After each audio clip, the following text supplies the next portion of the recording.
ازيكم؟ النهاردة هنعمل مع بعض احلى والذ بسكوت سريع وسهل في تحضيره. في 10 دقايق تعملي احلى بسكوت في الخلاط، وكمان بدون سمنة وبدون زبدة. يعني مكوناته سهلة وبسيطة، وكمان هتلاقي عندك متوفرة في البيت. تعالوا مع بعض بقى نشوف مكونات البسكوت، ويلا بينا على الطريقة. بس متنسيش لايك وشير والاشتراك في القناة. اول حاجة معايا كوبايتين من الدقيق ودقيق جميع الاغراض، كمان معلقتين من جوز الهند الناعم كده.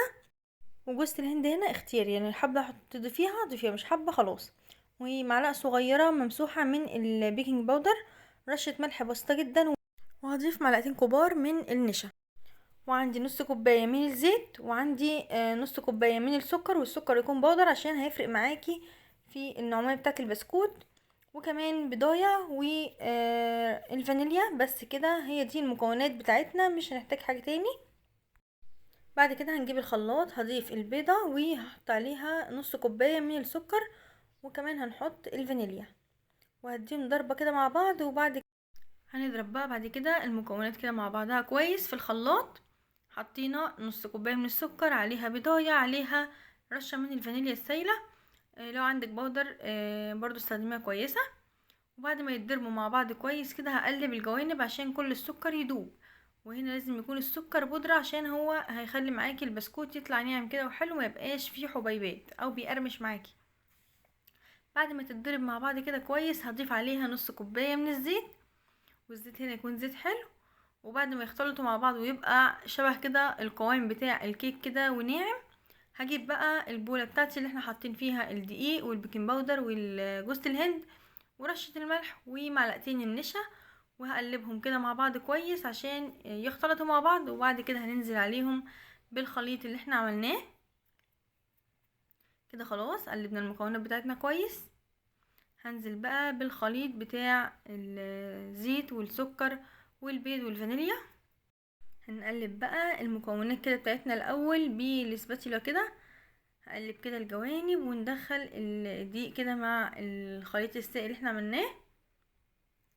وبعد كده نسيب بقى الاسباتيولا دي خالص، ونلم العجينه بتاعه البسكوت. احنا مش هنعجن، احنا بس يدوبك بنلمها كده مع بعضها، ان هي كلها كده تتدخل مع بعضها كده.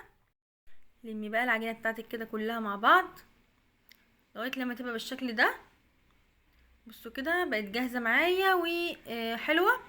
بعد كده بقى هجيب العجينه وهجيب بقى الصاج بتاعي. بصي انا هكورها كده، لقيتها ما بتشققش، تبقى العجينه كده حلوه معايا ومش هتبوظ مني. هجيب بقى صينيه وادهنها بالزيت كويس عشان خاطر تطلعي من على الصاج او الصينيه بتاعتك من غير ما يلزق. فتديها دهنة زيت خفيفه. وبعد كده هنكور بقى الكور بتاعت البسكوت كده. حاولي تخليهم مقاس بعض وحطيهم على الصينيه.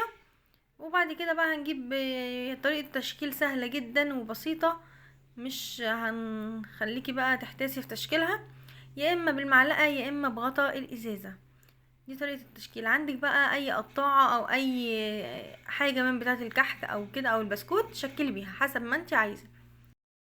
هضغط عليه كده بالراحة بايديا، وبعد كده هجيب بقى المعلقة ونشكل مع بعض البسكوت. سهل جدا وسريع، ومش هياخد معاكي 10 دقايق تكوني عاملة شوية بسكوت كده حلوين للولاد، تحطيهم في اللانش بوكس للفطار. حاجة كده سريعة وسهلة، وكمان مش مكلفة. بس كده شكلتها كده بالمعلقة زي ما انت شايفة. وبعد كده في برضو بالغطا، لو ايه حابة انت تعمليها بالغطا اعمليها كده اشكال. بس انا حبيت المعلقة، يعني حسيتها سهلة بسرعة اكتر، فكملت باقي البسكوت بالمعلقة. هكمل بقى الاشكال كلها وتبقى جاهزة معايا، وانا مولعة الفرن على درجة حرارة 180.